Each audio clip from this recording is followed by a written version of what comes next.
I, for one, am grateful, Mrs. Bush, that they are finally bringing civilization to this savage land. I could not agree with you more, my dear. My daddy settled this land, and I know he'll be looking down on us, pleased at how we help the natives. Yes, they've lost their land, but they've gained access to heaven.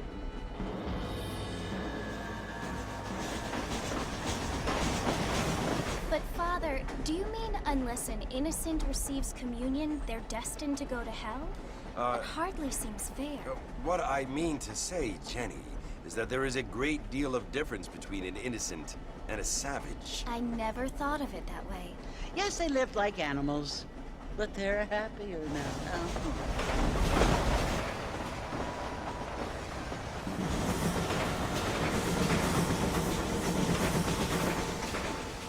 Not only do people now have motor cars, Father, but I heard that pretty soon we will be able to fly. No, only angels can fly, Jenny. No, apparently people can fly. Didn't you hear? Out in Kansas, a man even got a car to fly. I hardly think so, Jenny.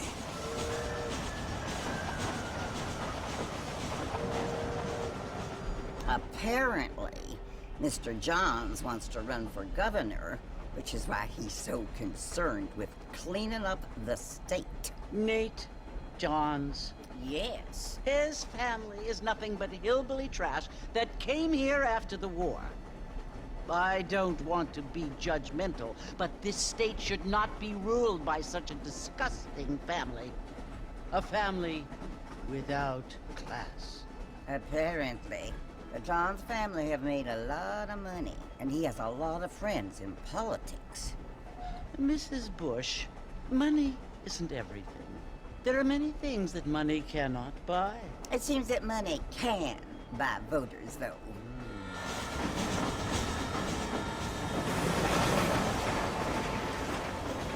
What you must remember, my dear, is that we have been brought here to spread the word. And the word and civilization, they are the same thing. They are the gifts. It is the opportunity we have, the chance to live among people who are decent and who do not kill each other, and who let you worship in peace. It's so confusing, Father. Sometimes I find it impossible to make the distinction between a loving act and a hateful one. I mean, they often seem to be the same thing. Yes, Jenny, it is confusing. But you only have to ask me if you need help. Indeed. Well, here we are, Mrs. Bush. Armadillo.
You must be John Marston.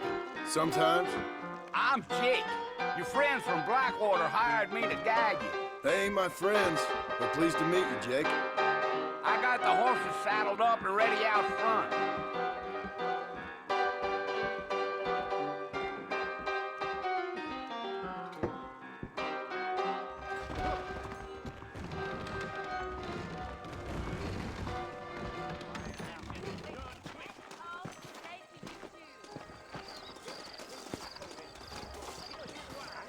Well, here, let's mount up and hit the trail.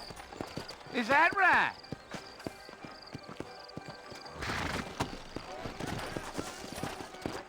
Take it easy until we're out of town. Ain't no point in causing a ruckus.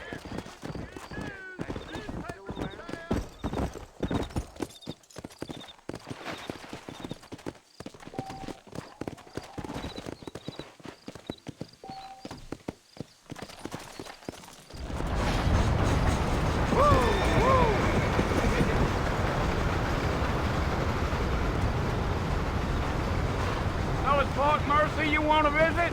That's right. Ain't taking nobody up to the fort in a long time. Strange place for a decent fella to want to visit, if you don't mind me saying. Who said I was a decent fella? It's been abandoned for years now. Folks say it was built during the Mexican War. What kinds of soldiers around back then? Why'd they leave? Well, I ain't entirely sure. I heard they had to go up north to fight Indians, or maybe they got tired of being soldiers and went looking for gold. You know how things is. So what are you doing up at the fort? I'm looking for an old friend. Well, like I says, you ain't gonna find many folk around those parts these days. Those you do find are about as sociable as an ulcerated back tooth. I mean, I ain't one to judge a man by the company he keeps, but... Well, he ain't been friends for a long time.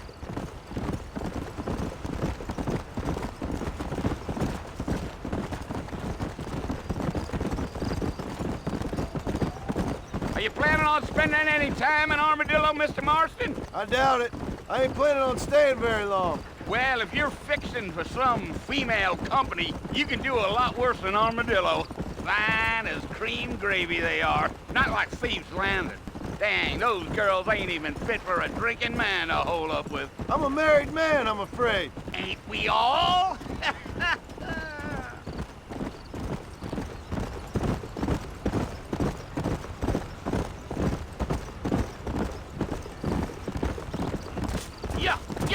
Yeah. So it was the marshal who hired me. Lee Johnson, do you know him? I think I heard his name. Says he got a telegram from some Blackwater big bugs asking for a guide. I guess it's none of my business. That's right.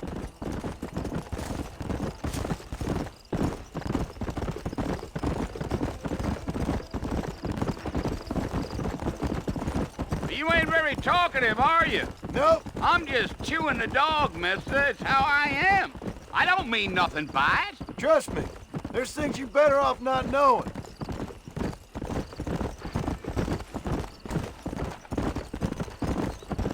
I'll tell you, Mr. Marston, those coyotes eat better than I do. Not far now, Mr. Marston. The fort's just over this hill.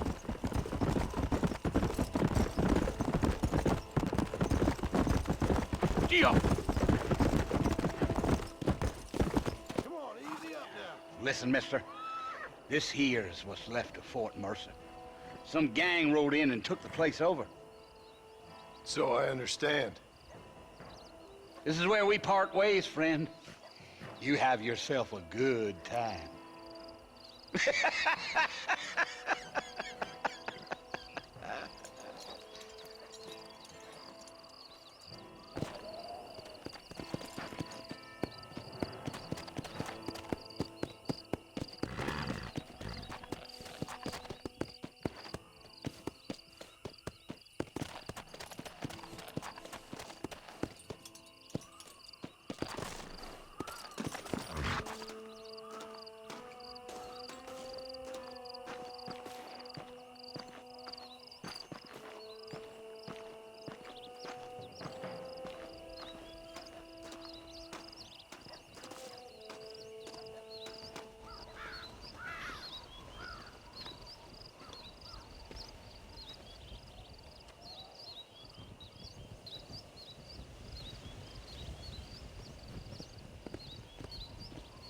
Bill! Bill, I've come for you! Bill Williamson! Come out here right now! Go away now, John. Don't make me kill you. Nobody needs to kill anyone, Bill. You must think I was born yesterday. You always did think I was an idiot. That ain't fair, Bill. You were as my brother. I've come to try to save you. Oh. Do I look like I need saving? Bill, please. They want to kill us all. I can help you. Well, you never tried to save me before. You only seemed to save yourself. Bill, I implore you think about this. You implore me? You implore me? You always were one for fancy words. Oh. Well, things are different now, John. Now I'm in charge! No more Dutch! And no more you. Implores. I implores you to go back and tell them to send someone just a little bit more impressive next time. Well? Oh. Poor John.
Well, you're alive. So it would seem. So, how do you feel? I don't know the polite word for it. I do. Stupid is the word we use around here. What were you doing? I was doing something stupid. Well, you'll be okay. Once you didn't die, the doctor said you'd be fine. He got the bullets out a couple days ago. Good. It cost us $15. I'm sorry, madam. Should have left me there to die. Did you want to die? I mean, was that it? Was that why you went straight out to Fort Mercer and picked a fight with the worst bandit in the county? To die, Mr. Mr. Marston. John Marston. Bonnie McFarland. Miss Bonnie McFarland. Well, you may be right, Miss McFarland. I don't know. Huh. So what were you doing? Was trying to give Mr. Williamson a chance. For old time's sake. You know Bill Williamson? Knew him. Long time ago. Well, what was he like? Dumb. Just like you. Thank you, miss. See my hat? I have. And, what will you do now? Now I'm gonna take my time and go after him the less kind way. Well, that sounds very fun, Mr. Marston. Quite heroic, just like in those penny dreadfuls my brother used to read. Meanwhile, if you'll excuse me, I've got a ranch to run. Of course, if you're feeling better, why not take a ride with me later? Help me patrol the perimeter. You can earn back some of that money we wasted on doctor's bills. Of course. And thank you for saving my life, I mean. Next time, Mr. Marston, I strongly recommend you don't try to lose it quite so earnestly. I'll bear that in mind.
Marston. Back in the land of the living, I see. Figured it's about time I started paying back that $15. Well, no time to waste. The horses are saddled up over here.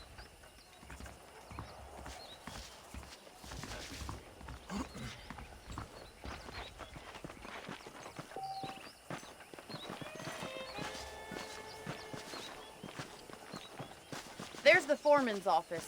It's also where we lock up good-for-nothing outlaws, such as yourself. I'm happy enough with my current quarters right now, Miss McFarland. Okay, let's see if you can still ride a horse. Let's make a tour of the ranch so you can get your bearings. Yeah.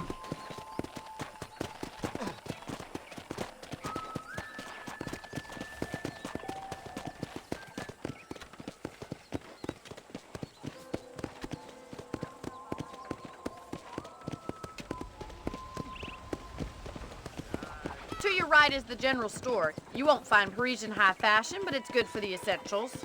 Very convenient. I don't think I've ever seen a ranch with its own store before.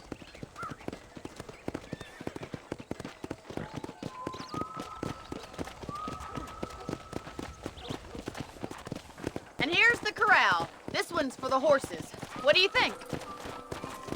I'm no expert, but it certainly looks like a fine corral. I suspect you've stolen more horses than you've broken. Now, where'd you get such an idea? First impressions are hard to erase. That's the train station. Things sure have changed since the line finally got finished, bringing in all sorts of new folk like yourself. Is that such a bad thing? Change is only good when it makes things better.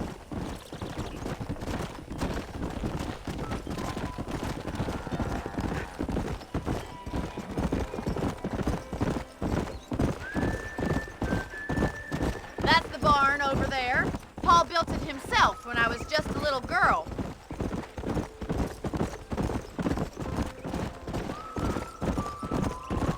Come on, boy. And here we are, back at the house. Let's stop for a while before we head out on patrol. You'll get no complaints from me, Miss McFarland.